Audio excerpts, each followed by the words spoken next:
بسم اللہ الرحمن الرحیم۔ السلام علیکم۔ پڑھ کر مزہ نہ آئے تو پیسے واپس۔ ایک دن دکان پر 2-3 لڑکے بیٹھے ہوئے تھے۔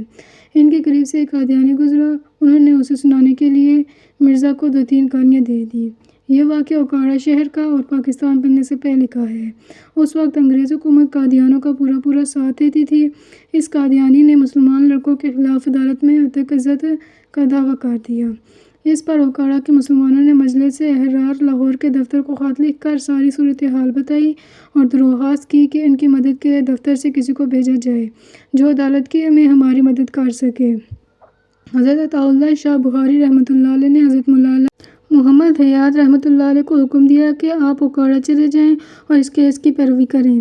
مولانا حیات اوکاڑا پہنچ گئے، دوستوں سے ملاقات کی اور سارے کیس کا مطالعہ کیا۔ پھر ایک وکیل کی خدمات حاصل کیں اور اسے کتابیں دکھائی، حوالے دکھائے اور یہ بھی بتایا کہ مرزا نے مسلمانوں کو کیا کیا گالیاں دی ہیں اور اسے سمجھایا کہ کیا کیا بات کرنی ہے اور کون کون سے دلائل دینے ہیں۔ مقررہ تاریخ کو عدالت لوگوں سے کھچا کھچ بھر گئی۔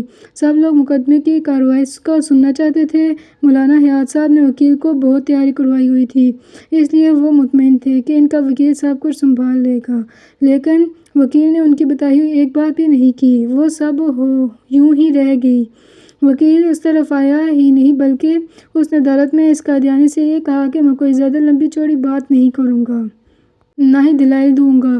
آپ صرف اتنا بتائیں کہ ان لوگوں نے مرزا کو کون سی گالی دی ہے تاکہ اسے سن کر فیصلہ کیا جا سکے کہ وہ گالی ہے بھی یا نہیں۔ قادیانی کو یہ سن کر سکتہ طاری ہو گیا کہ وکیل نے یہ کیا سوال کر دیا ہے۔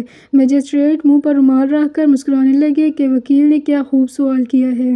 آخر مرزائی نے کہا کہ مجھے یاد نہیں کہ کون سی گالی دی تھی، لیکن گالی ضرور تھی۔ اس پر وکیل نے کہا کوئی بات نہیں، میں گالیاں دیتا ہوں، آپ سنتے جائیں اور جب وہ گالی آئے تو مجھے بتا دیں۔ کیا اس نے کہا تھا کہ تیرے مرزے؟ وکیل نے ایک ہی سانس میں مرزائی کو کئی گالیاں دے دیں۔ پھر اس نے قادیانی سے پوچھا کہ کیا ان گالیوں میں سے وہ گالی آئی ہے جو ان لڑکوں نے دی تھی؟ قادیانی نے پھر کہا مجھے یاد نہیں۔ اس پر وکیل نے کہا کہ تو پھر اور گالیاں سنو۔ اس مرتبہ وکیل نے 51 گالیاں دیں۔ مجسٹریٹ اور تمام حضرات دبی ہنسی ہنس رہے تھے، بس مرزائی ساکت کھڑا تھا۔ اس کا رنگ فاق ہو گیا تھا اور پھر وکیل نے کہا کہ ان میں سے کوئی گالی آئی ہے؟ اس نے پھر کہا کہ مجھے یاد نہیں۔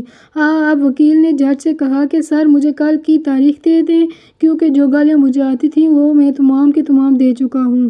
کل میں اور گالیاں یاد کر کے آؤں گا اور ہو سکتا ہے کہ اس کو بھی کل تک وہ گالی یاد آ جائے۔ جج نے تیسرے دن کی تاریخ دے دی۔ تیسرے دن جب وکیل اور مسلمان عدالت میں پہنچے تو قادیانی وہاں موجود نہیں تھا۔ مجسٹریٹ نے مسلمانوں کو بتایا کہ وہ کل ہی درخواست دے گیا تھا کہ ہم اپنا کیس واپس لیتے ہیں۔ اب کیا مجھے بتانا پڑے گا کہ اسے شیئر کریں؟ کوئی کام ختم نبوت کے تنازع میں عشق رسول اللہ صلی اللہ علیہ وآلہ وسلم میں فی سبیل اللہ بھی کر لیا کریں۔ اگر آپ کو ویڈیو اچھی لگے تو لائک اور شیئر اور کمنٹ ضرور کریے گا۔ اگر آپ میری ویڈیو پر پہلی مرتبہ آئے ہیں تو سبسکرائب بھی ضرور کریں گے۔ فی امان اللہ۔